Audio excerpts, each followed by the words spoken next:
Good morning student. अब आपका chapter 5th है वर्ण विचार एंड वर्ण विन्यास च।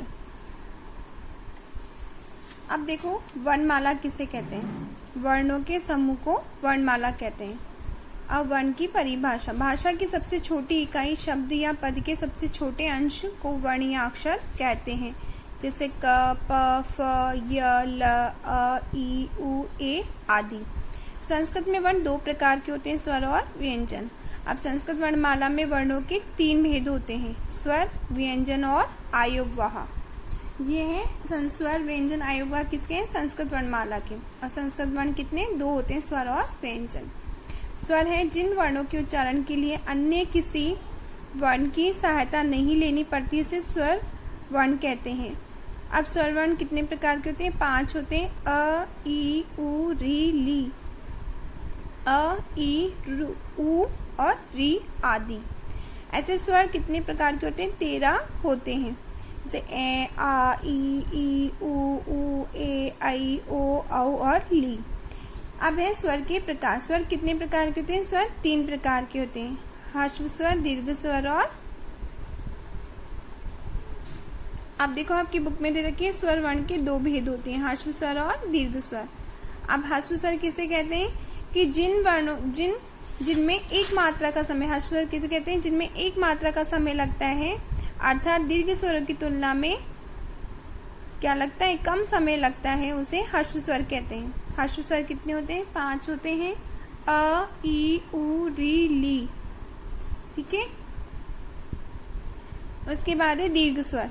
दीर्घ स्वर किसे कहते हैं? कि जिनमें 2 मात्रा का समय लगता है, जिनमें 2 मात्रा का समय लगता है, अर्थात तो ह्रस्व स्वर की तुलना में दुगना समय लगता है, उसे ह्रस्व स्वर कहते हैं। अब देखिए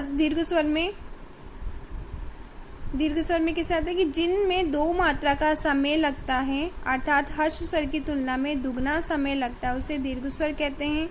दीर्घ स्वर कितने होते हैं? 8 होते हैं, आ, ई, उ, री, ए, ऐ, ओ, औ। अब व्यंजन।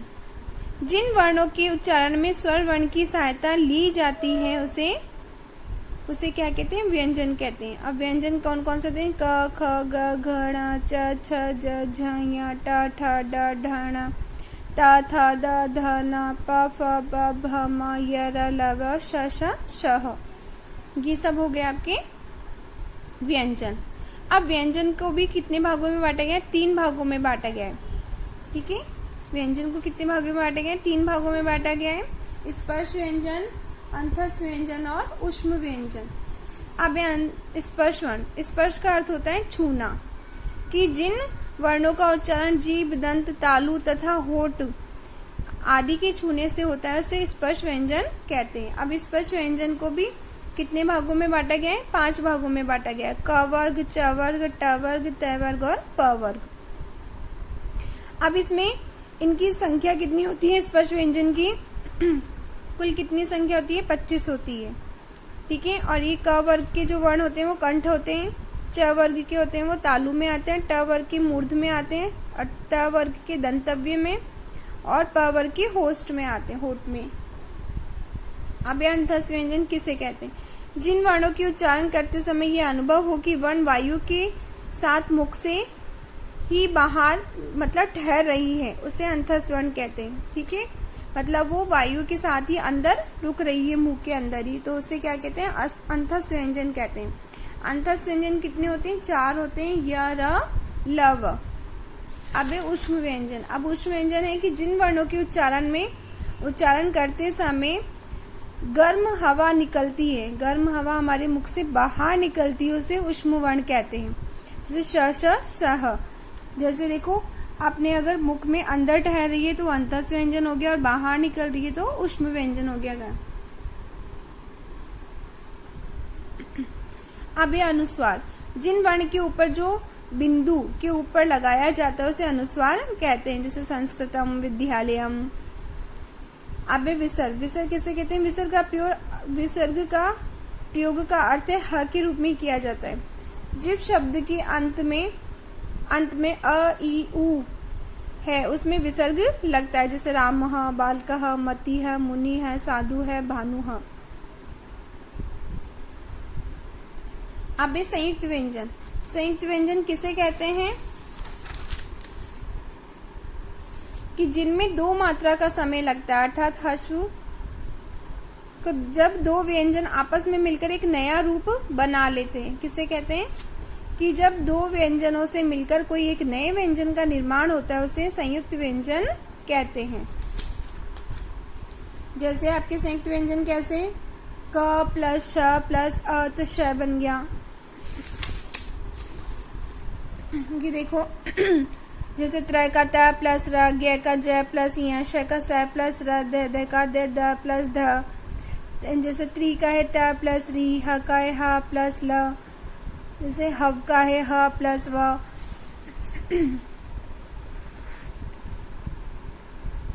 अब ये हलंत किसे कहते हैं, जिस वर्ण के नीचे एक हल्की और तिरछी रेखा होती है।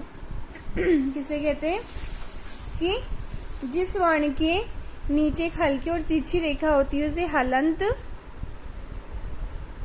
चिन्ह हलंत कहते हैं। जैसे क के नीचे हलंत लग रहा है, ख के नीचे लग रहा है, ग के नीचे लग रहा है। ठीक है, इन वर्णों में अ या कोई दूसरा स्वर होता है, अतः व्यंजन वर्ण के बोलने के लिए इनमें अ या कोई दूसरा स्वर लगाकर बोलते हैं। स्वर रहित व्यंजन बोला नहीं लिखा जाता है, इसलिए हलंत लगने का अर्थ होता है उस वर्ण में अ की मात्रा नहीं है। अब ये मात्रा किसे कहते हैं,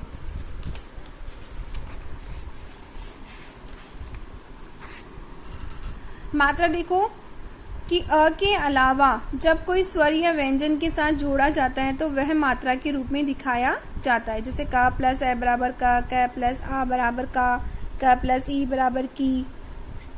अब है आयुग्वाह, जो वर्ण अकेले नहीं रह सकते उन्हें आयुग्वाह कहते हैं। आयुग्वाह कितने होते हैं, दो होते हैं।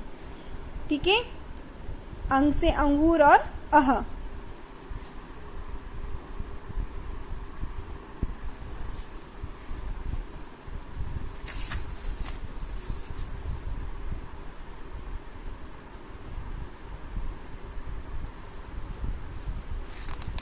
अब देखो इसमें स्वर्ण वर्ण की संख्या कितनी होती है, स्वर्ण वर्ण होते हैं 13, स्पर्श व्यंजनों की संख्या होती है 25, अंतःस्वर्ण होते हैं 4, ऊष्म व्यंजन होते हैं 4 और आयग्वाह होते हैं 2। अब है आपके कि वर्ण विन्यास और वर्ण संयोजन किसे कहते हैं। अब वर्ण विन्यास और वर्ण संयोजन देखो कि शब्दों या पदों में प्रयुक्त वर्णों, स्वर और व्यंजन को अलग अलग करना वर्ण विन्यास कहलाता है। शब्द या पदों में प्रयुक्त वर्णों को, स्वर और व्यंजन को मतलब अलग अलग करके लिखना वर्ण विन्यास कहलाता है। वर्ण विन्यास दो प्रकार के होते हैं, वर्ण संयोजन तथा वर्ण वियोजन।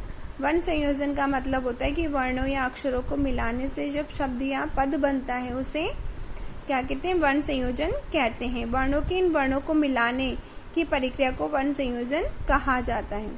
मतलब वर्ण संयोजन दो या दो से अधिक वर्णों का मेल होता है। जैसे द प्लस ए प्लस व प्लस अ तो बना देव। जैसे च प्लस अ प्लस ल प्लस अ प्लस द प्लस ई तो बना चलती। अब वर्ण विनियोजन, मिले हुए वर्णों को अलग अलग करने की प्रक्रिया को वर्ण वियोजन कहते हैं। जैसे बालिका शब्द दे दिया, अब इसको अलग अलग करके लिखो, ब प्लस आ प्लस ल प्लस ई प्लस क प्लस आ तो ये बना बालिका।